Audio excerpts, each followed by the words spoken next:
தான் என்ன பண்ணும்? பூமியை ரூல் பண்ணணும். உங்க பகுதியை, உங்க வீட்டை ஆவியானவர் ரூல் பண்ணுவாரு. உங்க ஏரியா நீங்க என்ன பண்ணுங்க? நீங்க உங்க மனைவி உங்க பிள்ளைங்க என்ன பண்ணுங்க? ரூல் பண்ணுங்க. We have all the authority to execute God's ruling in this nation. கர்த்தருடைய ராஜ்யத்தின் வல்லமை ஆளுகை இந்த பூமியில பிரகடனப்படுத்துவதற்கு, ஆட்சி செய்வதற்கு நமக்கு கர்த்தர் நம்முடைய சகல அதிகாரத்தை கொடுத்திருக்கிறார். ஆமென். அதுதான் இன்றைக்கு நாம பார்க்க போறோம். The message of the cross. சிலுவையின் செய்தி. சிலுவையினால் இயேசு நமக்கு சம்பாதித்து கொடுத்த செய்தி. முதல் செய்தி என்னன்னா, சிலுவையில கர்த்தர் நமக்கு என்ன சம்பாதித்து கொடுத்தார்னா, விசுவாசத்தை சம்பாதித்து கொடுத்தார். வாசிங்க 1 கொரிந்தியர் புத்தகம் 1ஆம் அதிகாரம் 18ஆம் வசனம். 1 கொரிந்தியர் 1ஆம் அதிகாரம் 18ஆம் வசனம். சிலுவையை பற்றிய உபதேசம் கெட்டு போகிறவர்களுக்கு பைத்தியமா இருக்கிறது, ரட்சிக்கப்படுகிற நமக்கோ அது தேவபலனா இருக்கிறது. ஆமென். சிலுவையை பற்றிய உபதேசம் கெட்டு போகிறவர்களுக்கு பைத்தியமா இருக்கிறது. இந்த உலகம் சிலுவை குறித்து பேசினீங்கன்னா அந்த உலகம் என்ன சொல்லும்? சிலுவையை கழுத்துல மாட்டிக்கிட்டா போதும் சொல்லும். இந்த உலகத்திற்கு என்ன அறிவு இருக்குதுன்னா, பிசாசு எப்படி எல்லாரும் கண்ணும் குருடாயிட்டானா, கிறிஸ்தவர்கள் என்றால் சிலுவை என்ன பண்ணுமா? கழுத்துல போட்டுக்கணுமா? சிலுவை போடுவது தவறல்ல, சிலுவையை செயின்ல போடுறது தப்பு இல்ல. ஆனா சிலுவையை செயின்ல போட்டாதான் கிறிஸ்துவன் சொல்றோம் பாத்தீங்களா, அதான் தப்பு. இன்னைக்கு உலகம் பிசாசு எப்படி மாத்திட்டான்? சிலுவையை நீங்கள் கழுத்தில் அணிந்தால் கிறிஸ்தவர்கள் என்று மாத்தி விட்டான். இயேசு கிறிஸ்து என்னைக்குமே சிலுவையை கழுத்தில் அணிய சொல்லல. ஒருவன் என்னை பின்பற்றி வர விரும்பினால் அவன் தன்னைத்தானே வெறுத்து தன் சிலுவை எடுத்துக்கொண்டு என்ன பண்ணும்? சிலுவையை என்ன பண்ணும்? சிலுவை எடுத்துக்கொண்டு, சிலுவையை கழுத்துல மாட்டிக்கிட்டு இல்ல, சிலுவையை எடுத்துக்கொண்டு என்னை பின்பற்றி வர விரும்பணும். ஒரு விசை இயேசு கிறிஸ்து என்ன பண்ணாரா? தம்முடைய 2 சீஷர்களை கூப்பிட்டு 2 பேர் கையில சிலுவை கொடுத்தாராம். 2 சிலுவையும் ஒரே அளவு வெயிட் ஆனது. அந்த சிலுவையை கையில கொடுத்துட்டு 2 பேரையும் பார்த்து சொன்னாராம், நான் என்ன பண்ணுவேன்? உங்களுக்காக மாலையில இந்த தெருமுனையில வெயிட் பண்ணுவேன். நீங்க என்ன பண்ணும்? இந்த சிலுவையை சுமந்துகிட்டு அந்த தெருமுனைக்கு வரணும்னு சொன்னாராம். காலையில சிலுவை கொடுத்தவர் ஆண்டவர் கொடுத்துட்டு மறைஞ்சு போயிட்டாரு. எங்க போயிட்டாரு? இந்த தெருமுனைக்கு போய் வெயிட் பண்றாரு. ஒரு சீஷன் என்ன பண்ணா? சிலுவையை தூக்கிட்டு பாரமா இருக்குது பரவாயில்ல சொல்லி என்ன பண்ணா? எந்த ஒரு எதுவுமே பேசாம ஆண்டவர் சிலுவை சுமந்துட்டு வர சொல்லிட்டு வேகமா சுமந்துட்டு போறான்.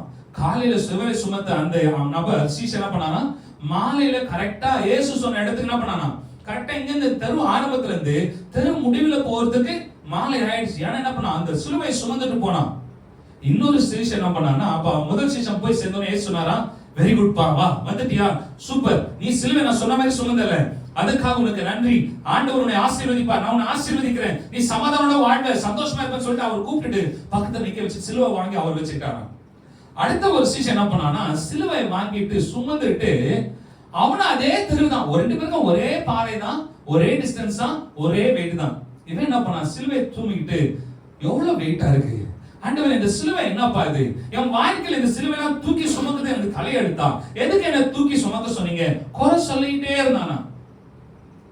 என்ன பண்ணா, குறை சொல்லிக்கிட்டே இருந்தான். இந்த சிலுவை தூக்கும் போது எனக்கு ஷோல்டர் வலிக்குது, இந்த பெண்ணெல்லாம் பார்க்கணும்ல என்ன பண்றாங்க, கேவலமா பேசுறாங்க, என்ன திட்டுறாங்க, எனக்கு இவ்வளவு பிரச்சனை இருக்கு, என் வாழ்க்கையில இவ்வளவு பாடுகள் இருக்கு, என்ன பண்ணா, குறை சொல்லிக்கிட்டே இருந்தானா. இவன் குறை சொல்ல சொல்ல சொல்ல இவனால வேகமா நடக்க முடியல. என்னாச்சு, பொறுமையா நடந்து போனானா. ஆண்டவர் வெயிட் பண்ணி பார்த்தாரா. ஒரு நாள் முடிஞ்சது. 2வது நாள் மாலையில தான் என்ன பண்ணானா, இவன் சிலுவை சுமந்து போயிட்டு ஆண்டவருடைய கிட்ட போய் சேரும் போது சிலுவை தூக்கி அவர் கால்ல போட்டுட்டு, எனக்கு மட்டும் இவ்வளவு பாரமான சிலுவை கொடுத்தீங்களே, அவருக்கு என்ன பண்ணீங்க, சாதாரண லேசான சிலுவை கொடுத்தீங்கன்னு சொல்லிட்டு ஆண்டவர் கிட்ட சண்டை போடதாங்க. அப்ப ஆண்டவர் சொன்னாரா, 2 சிலுவையும் ஒரே வெயிட் தான். அவன் என்ன பண்ணா, என்ன பார்த்துக்கிட்டு சிலுவை சுமந்துட்டு வந்துட்டான். நீ என்ன பண்ண, சுற்றி இருக்கிற மக்களை பார்த்துக்கிட்டு, எல்லா பிரச்சனையும் பார்த்துக்கிட்டு, முனவிக்கிட்டு, குறை சொல்லிக்கிட்டு என்ன பண்ண, நீ வந்த, நீ சொன்ன ஒவ்வொரு குறைகளும் என்னாச்சு, உன் சிலுவையில பாரமாய் மாறியதை தவிர வேற எதுவுமே இல்லப்பா. நீ என்ன பண்ணு, என்ன பார்த்து, நான் என்ன சொன்னேன், ஒருவன் என்னை பின்பற்றி வர விரும்பினால் அவன் தன்னைத்தானே வெறுக்கணும் சொன்ன. நீ என்ன பண்ண, உன்னை வெறுக்கல, நீ என்ன பண்ண, என்ன குறிச்சி நீ என்ன பண்ண, குறை சொல்லிட்டு வந்த. ஆண்டவர் பெரிய சிலுவை கொடுத்துட்டாரு, அவனுக்கு சின்ன சிலுவை கொடுத்துட்டாரு. என் வாழ்க்கை தான் இவ்வளவு பிரச்சனை, என் வாழ்க்கை தான் இவ்வளவு பாரம், யாருக்கு இல்லாத பிரச்சனை எனக்கு மட்டும் என்ன பண்ண, சொல்லிக்கிட்டே புலம்பிட்டு வந்த. நீ என்ன பார்த்திருந்தனா உன் வாழ்க்கையில சிலுவை என்ன பண்ணுவ, நான் சொன்ன நேரத்துல வந்து சேர்ந்திருப்பேன், உனக்கு எக்ஸ்ட்ரா பர்டன் இருந்திருக்காது. நீ என்ன பார்க்காம மனைவி கிட்ட வந்ததுனால, உன் பிரச்சனைகளை பார்த்து கொண்டு வந்ததுனால உனக்கு என்ன தெரிஞ்சது, சிலுவை பாரமாய் தெரிந்தது. அதனாலதான் இயேசு சொல்றாரு இங்க 1 கொரிந்தியர் 1:18 சொல்றாங்க, சிலுவை பற்றிய உபதேசம். இதை நம்ம கேட்கும்போது சிலர்லாம் பைத்தியமா இருக்கும், ஆனா இது உண்மை, ஃபேக்ட், தி ரியல். இதுதான் உண்மை. நம்ம குறை சொல்ல சொல்ல நம்முடைய வாழ்க்கை பாரமாய் மாறுமே தவிர லகுவாய் மாறாது. எனக்கு நீங்க குறை சொல்றத வாயை மூடிக்கிட்டு ஆண்டவரை துதிக்க ஆரம்பிக்கிறோமோ, அப்ப என்ன ஆகுது, நம்முடைய வாழ்க்கை லகுவாய் மாறுகிறது. கர்த்தருடைய சிலுவை நாம் சுமப்பதற்கு நாம் என்ன பண்றோம், தகுதி உள்ளவர்களாய் மாறணும். வாசிங்க மத்தேயு 16:24. மத்தேயு 16:24.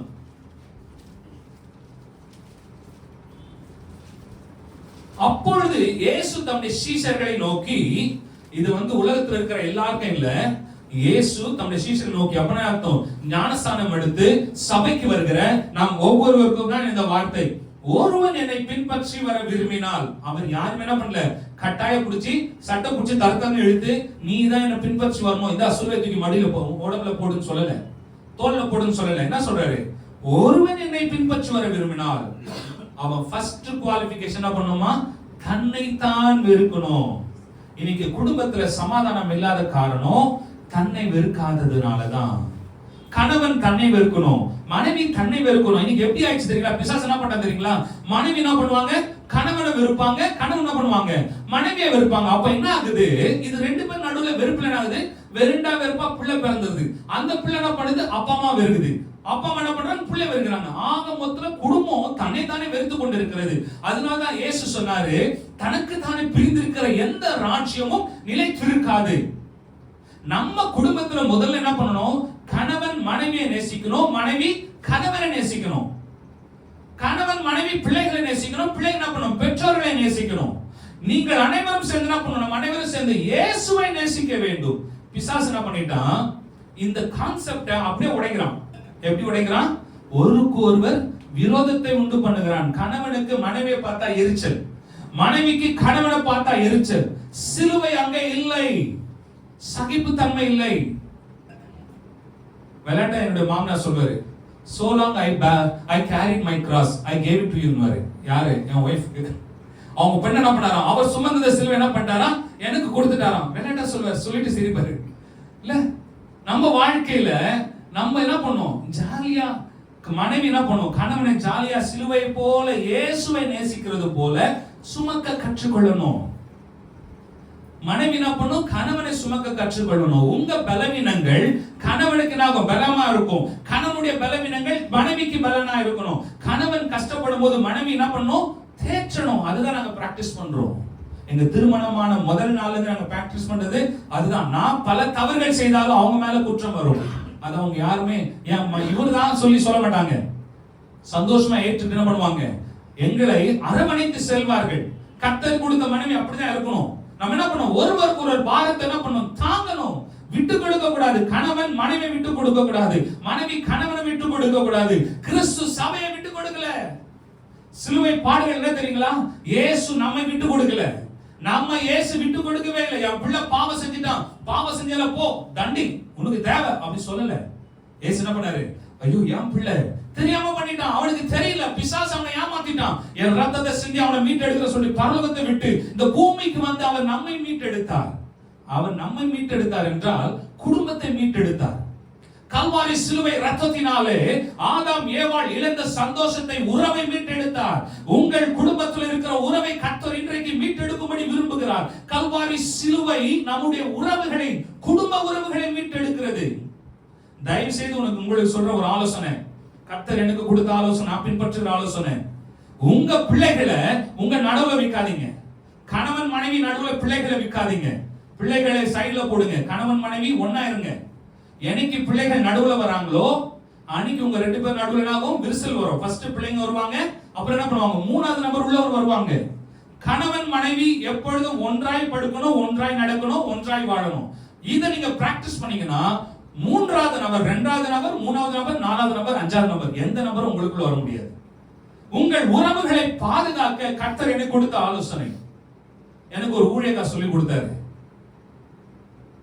எனக்கு அவர் தெரியவே தெரியாது. ஒரு ஊழியக்காரர் என்ன சடனா ஒரு மீட்டிங்ல பார்க்கும்போது சொன்னாரு, நீ என்ன பண்ணு, உன் மனைவி இடையே, உனக்கும் மனைவி இடையே யாரும் மூணாவது நபர் இரண்டாவது நபர் உள்ள வாழ விடாது.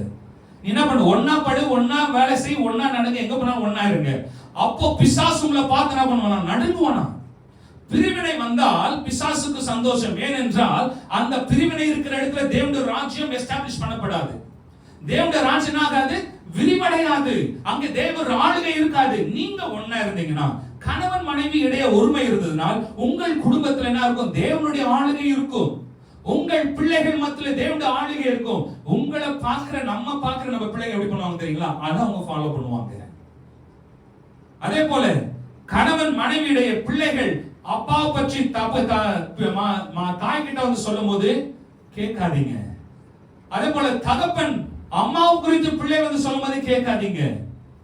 ஏன்னா இயேசு கிறிஸ்துவிட்ட பிசாசு போயிட்டு இப்படியா சொல்றான், அவன் இந்த தப்பு பண்ணா குற்றப்படுத்துகிறவன் யாரு, பிசாசு. நீங்க யோபு புத்தகம் வாசித்து பாத்தீங்கன்னா பிசாசு யோபை குறித்து குற்றப்படுத்துகிறான். அப்ப ஆண்டவரை கூப்பிட்டு சொல்றாரு, யோபை பாத்தியாப்பா, அவன் எவ்வளவு பெஸ்ட் பாத்தியா, உலகத்துல அவனை போல உத்தமன் இல்ல, அவனை போல யாரும் நீதிமான் இல்ல, பொல்லாப்புக்கு தேவனுக்கு பயந்து பொல்லாப்புக்கு விலகிற மனுஷன் யோபு போல இல்ல. பிசாசு சும்மாவே இல்ல, அவனா சொல்றான், குற்றப்படுத்துறான். அவன் சும்மாவா உங்களோடு இருக்கிறான், சும்மாவா உங்களுக்கு உண்மையா இருக்கிறான், அவனை வேலி அடைக்கலையா? அப்போ நம்ம ஆண்டவரோடு இருக்கும் பொழுது நம் குடும்பம் என்ன பண்ணப்படுகிறது, வேலி அடைக்கப்படுகிறது. எந்த குடும்பம் வேலி அடைக்கப்படுதோ கர்த்தரால அந்த குடும்பம் பிரிக்க முடியாது. நீங்க வேலி அடைக்கப்படலனா உங்க குடும்பம் என்ன பண்ணப்படும், பிரிக்கப்படும். இன்றைக்கு கர்த்தர் நம்மோடு பேசுகிற வார்த்தை, சிலுவையினாலே இயேசு குடும்பத்தின் ஆசீர்வாதத்தை சம்பாதித்து கொடுத்தார். நான் ப்ரிப்பேர் பண்ண மெசேஜ் இது இல்ல, நான் ஆவியானவர் பேச சொல்லுகிற வார்த்தை இது. நாம் குடும்பங்களுக்கு இடையே தவறான உறவு, தவறான எண்ணங்கள் ஏற்படுவதற்கான காரணம் கணவன் மனைவி இடையே உறவு சரியா இல்லாததுனால தேவையற்ற காரியங்கள், சந்தேகம், எரிச்சல், கோபம். ஃபர்ஸ்ட் பிசாசு என்ன பண்ணுவானா, எரிச்சலை கொண்டு வருவான். யார் மேல, நம்ம பரிசுத்தமா இருக்கிற மாதிரி நம்மளை கொண்டு வந்து, அது கணவனா இருக்கலாம், மனைவியா இருக்கலாம். அடுத்த ஆப்போசிட் செக்ஸ் மேல என்ன பண்ணுவான், ஆப்போசிட் நபர் பாலினத்தின் மேல எரிச்சலை கொண்டு வருவான். அப்ப நம்ம தெரிஞ்சுக்கணும், எரிச்சல் இயேசு கிறிஸ்து கொடுக்கிறது அல்ல. சில வேளைகள்ல பிள்ளைங்க என்ன பண்ணுவாங்க, பெற்றோர் மேல எரிஞ்சு விழுவாங்க. அவங்க எரிஞ்சு விழுறதுக்கு ரைட்ஸே கிடையாது. பிள்ளைகளுக்கு பெற்றோர் மேல எரிச்சல் ஆகிறதுக்கு, கோபப்படுறதுக்கு ரைட்ஸே கிடையாது. அப்படி கோபப்பட்டானா உடனே நீங்க நினைச்சீங்க உங்களுக்குள்ள பிசாசு வந்துட்டான். என்ன வந்துட்டான், பிசாசு உங்க மைண்ட புடிச்சிட்டா. உடனே சொல்லுங்க, இயேசுவின் நாமத்தினால எனக்குள்ள எரிச்சலை கொண்டு வருகிற ஆவிய பிசாசை வெளியே போ. இயேசு கிறிஸ்து பேதுருவை பார்த்து அதட்டினார். பேதுரு என்ன பண்ணா, இயேசுவே இது உமக்கு நேரிட கூடாதுன்னு கண்டிக்கவும் கடிந்து கொள்ளவும் தொடங்கினான். அப்ப இயேசு என்ன சொன்னாரு, அப்பாலே போ சாத்தானே. நீங்கள் உங்க வாழ்க்கையில பிரச்சனைகள் வரும்போது என்ன பண்ணுங்க, கணவன் பார்த்து மனைவி பார்த்து சொல்லாதீங்க, பிசாசை பார்த்து சொல்லுங்க, அப்பாலே போ சாத்தானே, எனக்குள்ளே கணவனுக்குள்ள மனைவிக்குள்ள பிரச்சனை உண்டு பண்ணுகிறேன், பிள்ளைகளுக்குள்ள பிரச்சனை உண்டு பண்ணுகிறேன், இயேசுவின் நாமத்தினால என் குடும்பத்தை விட்டு வெளியே போ. பரிசுத்த ஆவியானவர் என் குடும்பத்தை வேலை அடைக்கிறேன், என் குடும்பத்துக்குள்ள நீங்க இருங்க சொல்லி பாருங்க. விசுவாச அறிக்கை செய்ய செய்ய உங்கள் குடும்பம் பாதுகாக்கப்படும். இயேசு கிறிஸ்துவின் சிலுவை நம் குடும்பத்துடைய உறவை மீட்டெடுத்தது. பாவம் எங்க வந்து தெரியுங்களா, ஆதாமும் ஏவாளும் தேவ பிரசன்னத்துல இருக்கிற வரைக்கும் பாவம் இல்லை. என்னைக்கு பிரிஞ்சு போனாங்களோ, பிரிந்து செயல்படும் பொழுது பாவம் உள்ளே நுழைந்தது. நாமும் கணவன் மனைவி பிரிந்து செயல்படும் போது பாவம் உள்ள நுழையும். என் பணம் உன் பணம், என் காசு உன் காசு, என் பிள்ளை உன் பிள்ளை. தயவு செய்து இது இன்றைக்கு உங்களுக்குள்ள இருக்குமானால் இப்பொழுது பலிபீடத்துல வையுங்கள். இயேசுவின் நாமத்தில், ஆண்டவரே எனக்குள்ள இருக்கிற ஆண்டவரே அப்பா, என்னுடைய சுயத்தின் உணர்வுகளை நான் பண்றேன், பலிபீடத்துல வைக்கிறேன். என் காசு உன் காசு இல்ல, என் பிள்ளை உன் பிள்ளை இல்ல, இது கர்த்தர் கொடுத்த காசு, கர்த்தர் கொடுத்த பிள்ளை, நம்ம பிள்ளை, நம்ம பணம், நம்ம ஆசீர்வாதம் என்று நீங்கள் சொல்ல ஆரம்பிக்கிறீர்களோ, கர்த்தர் அதை ஆசீர்வதிப்பார். கர்த்தர் அதை ஆசீர்வதிக்கிறார், அதை விரும்புகிறார். குடும்பங்கள் இணைந்திருப்பதை கர்த்தர் விரும்புகிறார். அப்போ இயேசு சொல்றார், நீங்க என்ன பண்ணுமா, உங்களை வெறுத்து சிலுவையை சுமக்க வேண்டும். நம்ம வெறுக்கிறது என்னன்னா, நம்மள எனக்கு பிடிக்காம வாழ்றது இல்ல, நம்மளை நேசிக்கணும்.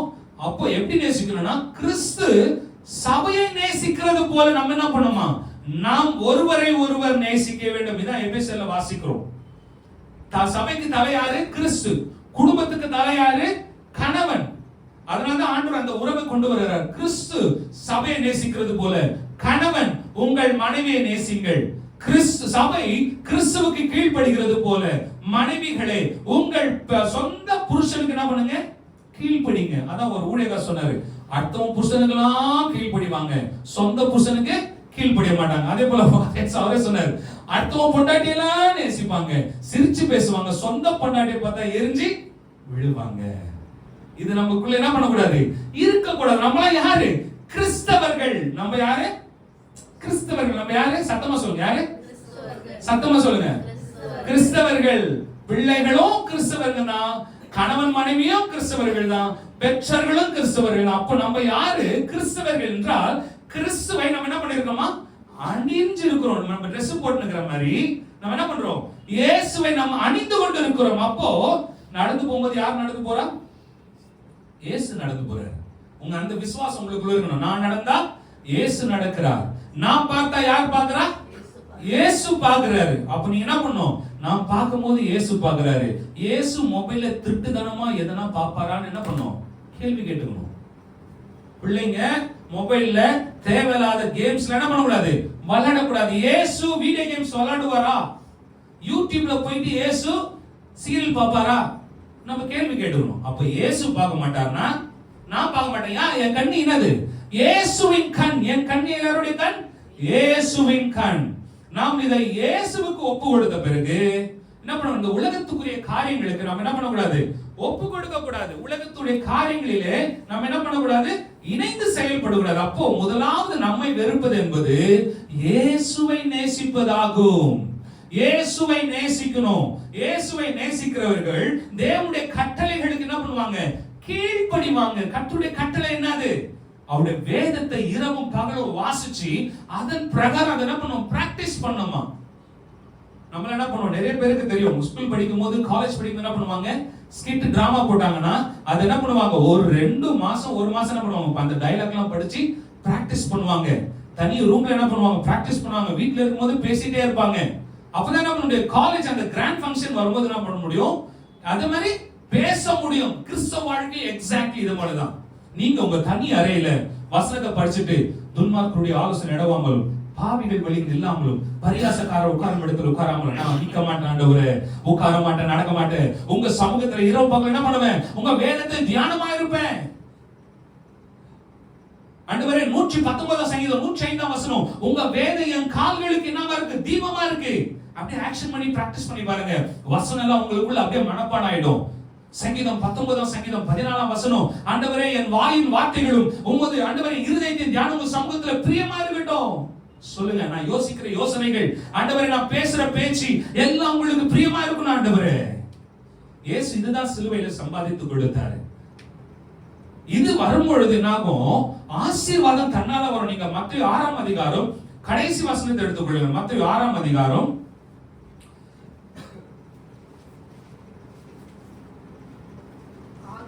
33ஆம் வசனம். முதலாவது தேவனுடைய ராஜ்யத்தையும் அவருடைய நீதியையும் தேடுங்கள், இவைகள் எல்லாம் உங்களுக்கு, அப்பொழுது இவைகள் எல்லாம் உங்களுக்கு கூட கொடுக்கப்படும். இது பெரிய ரகசியம் என்னன்னா, நீங்க ஆவிக்குரிய வாழ்க்கையை நீங்க தேடும் பொழுது பரலோகத்துக்குரிய ஆசீர்வாதத்திலிருந்து, பொக்கிஷத்திலிருந்து இந்த உலகத்துக்குரிய ஆசீர்வாதத்துக்கான காரியங்கள் எடுத்து பகிர்ந்து கொடுக்கப்படும்.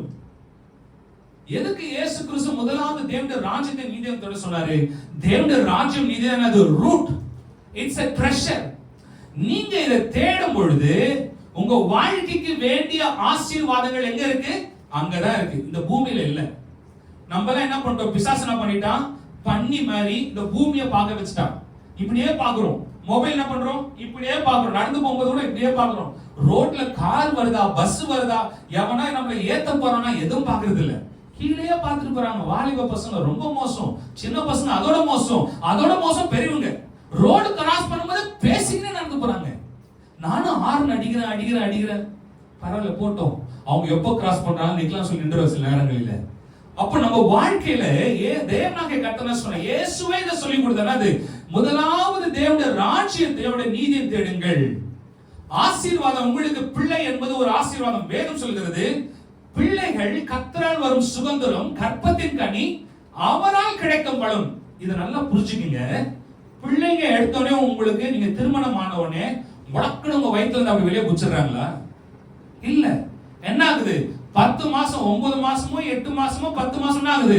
நீங்க சுமக்கிறீங்க. தாயானவள் பிள்ளையை சுமக்கிறா. அது என்ன ஆகுது? அந்த பிள்ளை இவ்வளவு பெருசா இல்ல, மைக்ரோடாட். அப்பவே என்ன ஆகுது? தாய்க்கு உணருது, என் வயிற்றுல என்ன ஆகுது? என் கர்ப்பத்துல பிள்ளை உருவாகிறது என்பதை உணர்கிறோம் இல்லவா? அதே போலதான் ஆசீர்வாதங்களும். இயேசு கிறிஸ்து சொன்னாரு, முதலாவது தேவனுடைய ராஜ்யத்தையும் அவருடைய நீதியையும் தேடுங்கள். நீங்க உங்க வாழ்க்கையில தேவனுடைய ராஜ்யத்தையும் தேவனுடைய நீதியையும் தேட தேட உங்க வாழ்க்கையில மாம்சத்துக்குரிய ஆசீர்வாதங்கள், உலகத்துக்குரிய ஆசீர்வாதங்கள் உங்களை அறியாமலே ஆவிக்குரிய மண்டலத்தில் உருவாகி கொண்டிருக்கிறது. நீங்கள் கர்த்தரை தேட தேட இந்த பூமியில கூடிய ஆசீர்வாதங்கள் உங்களை நோக்கி உருவாகி கொண்டு உங்களை தேடி வந்து கொண்டிருக்கிறது. அது அடுத்தது பாத்தீங்கன்னா, முதலாவது தேவனுடைய ராஜ்யம் நீதியை தேடுங்கள், பின்பு இவைகள் எல்லாம் உங்களுக்கு கூட கொடுக்கப்படும்.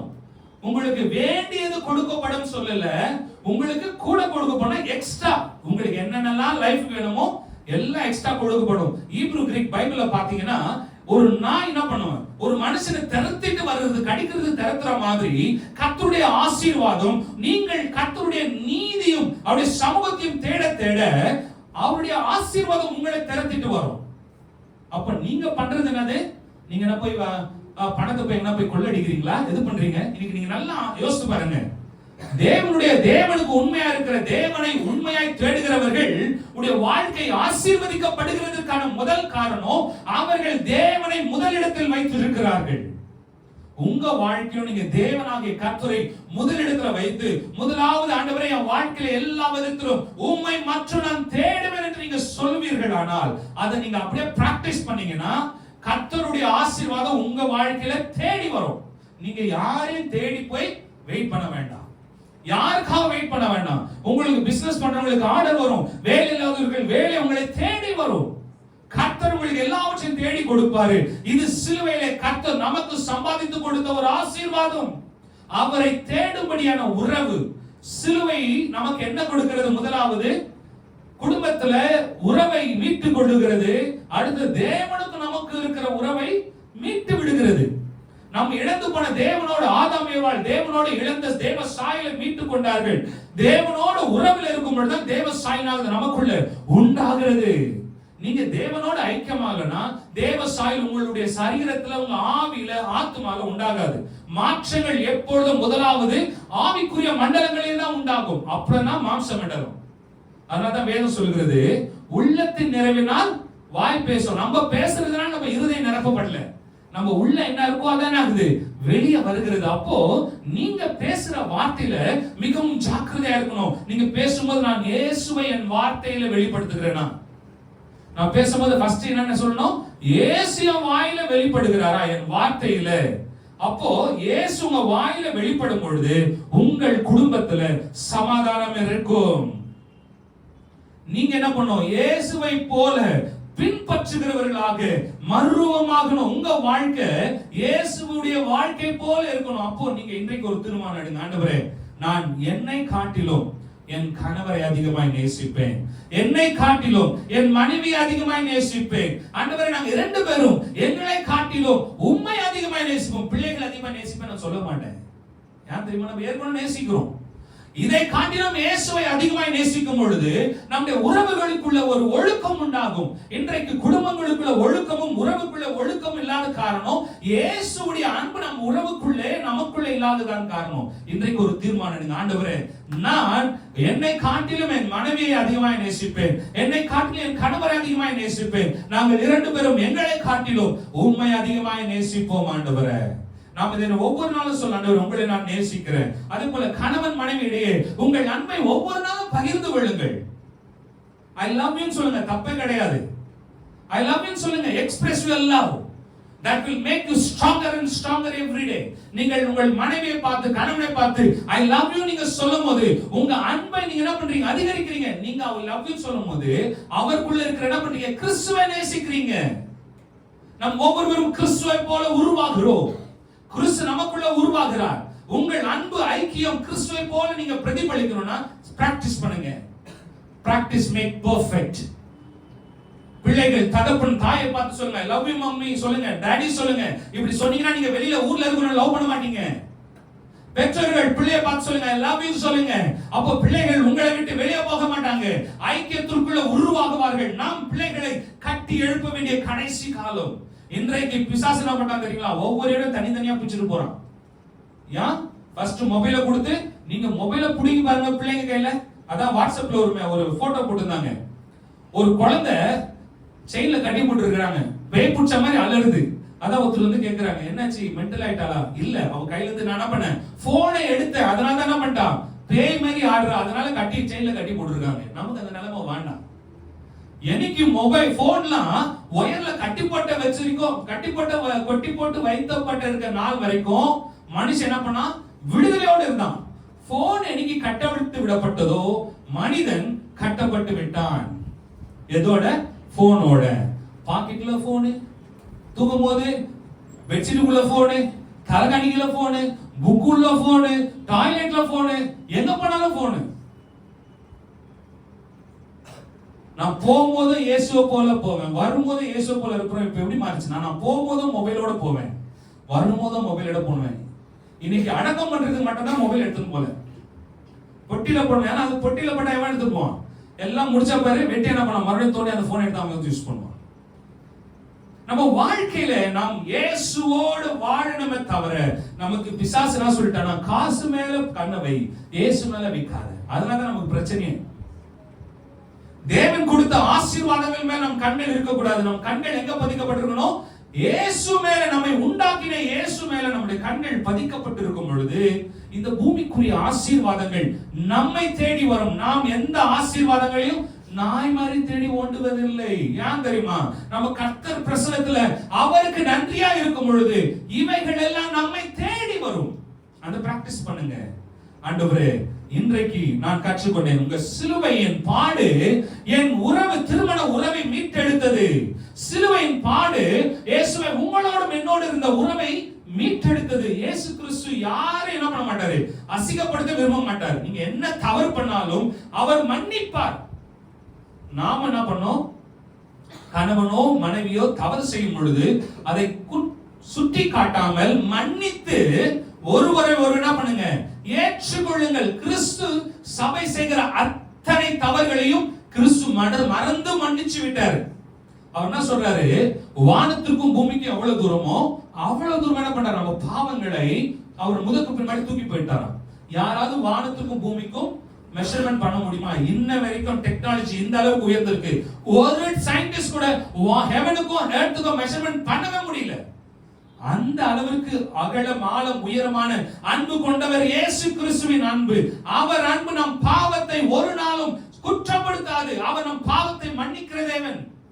நாமும் ஒருவருடைய பாவங்களை, குற்றங்களை மன்னித்து கிறிஸ்து நம்மை நேசிப்பது போல நாம் ஒருவரை ஒருவர் நேசிக்க கடவோம். சிலுவையின் பாடுகள் ஆதாம் ஏவாள் இழந்த உறவை, தேவனோடு இருந்த உறவை மீட்டது. அவர்களுக்கு இடையே இருந்த உறவையும் மீட்டெடுத்தது. நீங்க நல்லா வசனத்தை பொறுமையா யோசித்து பாத்தீங்கன்னா, ஏவாள் தான் அந்த கனியை பறிச்சு சாப்பிடுறான். உடனே ஆதாம் சொல்றாரு, ஆதாம் ஏவாள் கொடுத்தனியா இவரும் ஆதாமும் சாப்பிட்டாரு. அதுக்கப்புறம் என்ன பண்றாரு, இயேசு கிறிஸ்து தேவனாகிய கர்த்தர் தோட்டத்துல வரும்போது இவர் சொல்றாரு, ஆதாமே ஆதாமே எங்க இருக்கிற? இவர் சொல்ல வேண்டியது, ஆண்டவரே நான் வந்து கனியை சாப்பிட்டுட்டேன் தெரியாம, நீங்க வானான்னு சொன்ன பழத்தை சாப்பிட்டுட்டேன், அதனால நான் நிர்வாணம் ஆயிட்டேன்னு சொல்லிருக்கலாம்ல. நீர் எனக்கு கொடுத்த மனைவி தானே பண்ணா, ஸ்திரீ தானே பண்ணா, இந்த கனியை புசிக்கும்படி கொடுத்தால். நல்லா புரிஞ்சுங்க, நீங்க தேவ பிரசன்னத்துல தேவ சமூகத்துல வாழும் பொழுது ஒருவரை ஒருவர் குற்றம் சாட்ட மாட்டீர்கள். நீங்க என்னைக்கு தேவ சமூகத்தை, தேவ அன்பை விட்டு விலகி போறீங்களோ, அப்போ பிசாசுடைய எரிச்சலின் அன்பு என்னாகும்? எரிச்சல் உங்க அன்பை தணிச்சு எரிச்சல் கோபத்தை கொண்டு வந்து குற்றம் சாட்டும். அப்போ உங்களுக்குள்ள இன்னைக்கு ஒரு தீர்மானம் எடுங்க, எனக்குள்ள எப்போதெல்லாம் குற்றம் சாட்டுகிற எரிச்சல் வருதோ அது தேவனிடத்துல வந்ததில்ல, என் மாம்சத்துல வந்ததில்ல, பிசாசு உள்ள விதை போடுறான். அப்போ என்ன சொல்றேன், இயேசுவின் நாமத்தினால என் மாம்சத்தையும் அதன் ஆசை இச்சைகளையும் சிலுவையில் அறைகிறேன். கலாத்தியர் 5:24. கிறிஸ்துவுடையவர்கள் தங்கள் மாம்சத்தையும் அதன் ஆசை இச்சைகளை என்ன பண்றாங்க, சிலுவையில் அறைஞ்சிருக்கிறாங்க. கோபப்படுறது மாம்சத்தின் இச்சைகள். நம்ம பணக்காரன் ஆகணும், ஆசீர்வதிக்கப்படணும், அதெல்லாம் கரெக்ட். அதுவும் பாவம் தான். கர்த்தர் தரும் ஆசீர்வாதம் ஐஸ்வர்யத்தை தரும், அதோட வேதனை கூட்ட மாட்டார். கர்த்தர் நாம் நல்லா இருக்கணும் தான் விரும்புகிறார். நம்ம என்ன பண்ண கூடாது, ஆண்டவருக்கு மேல, ஆண்டவர் கொடுக்கிற ஆசீர்வாதத்துக்கு மேல என்ன பண்ண கூடாது, ஆசீர்வாதத்தை தேடி தேடி ஓடக்கூடாது. ஆசீர்வாதம் நம்ம வாழ்க்கையில வேண்டியவைகள் நிரம்பி வழியும். நம்ம செய்ய வேண்டியது தேவ பிரசன்னத்தை வாஞ்சிக்க ஆசீர்வாதங்கள் நிரம்பி வழியும். அப்போ நம்ம நல்லா புரிஞ்சுக்கணும், குற்றப்படுத்துவது தேவனுடைய குணாதிசயம் அல்ல, பிசாசுடைய குணாதிசயம். என்றைக்கு உங்களுக்குள்ள வருது, அப்பவே இயேசுவின் நாமத்தினாலே குற்றத்தின் ஆவிகளை கடிந்து கொள்கிறேன் என்று நாம் கட்டளையிட வேண்டும். சோ கிறிஸ்துவுக்குள்ள நம்ம என்ன பண்ணணும், சிலுவையில் அறையப்படணும். கிறிஸ்துவுக்குள்ள சிலுவையில் அறையப்படணும். சோ இன்றைக்கு ஒரு தீர்மானம் எடுப்போம். சிலுவை பாடுகள் நமக்கு கிறிஸ்துவனுடைய உள்ள ஐக்கியத்தையும் நம் குடும்பத்தின் ஐக்கியத்தை என்ன பண்ணுச்சு, மீட்டெடுத்தது. நம் கண்களை மூடி ஜெபிப்போம். ஆண்டவரே, நீர் எனக்கு கொடுத்திருக்கிற இந்த உறவு, நீர் எனக்கு கொடுத்திருக்கிற மனைவி, நீர் எனக்கு கொடுத்திருக்கிற கணவன், நீர் எனக்கு கொடுத்திருக்கிற பிள்ளைகள், ஆண்டவரே நானும் என் வீட்டாரும் என்றால் கர்த்தரே சேவிப்போம் என்று யோசுவா சொன்னது போல ஆண்டவரே நாங்கள் உம்மை சேவிக்கிறோம். உங்களை நேசிக்க எங்களுக்கு கிருபை தாரும், உம்மை நேசிக்க எனக்கு கற்று தாரும். ஆண்டவரே, உங்களை நேசிக்கும் பொழுது நாங்கள் எங்கள் ஒருவரை ஒருவர் நேசிப்போம். எங்கள் கணவன், ஆண்டவரே, கணவன் மனைவி நேசிப்பீங்க, மனைவி கணவனை நேசிப்பீங்க, கணவன் மனைவி சேர்ந்து பிள்ளையை நேசிப்பீங்க, நீங்க குடும்பமாய் சேர்ந்து கர்த்தரை நேசிப்பீங்க. ஆண்டவரே, எங்கள் உம்மை நேசிக்க கற்று தாரும், உம்மை நேசிக்க கற்று தாரும், உம்மை நேசிக்க கற்று தாரும்.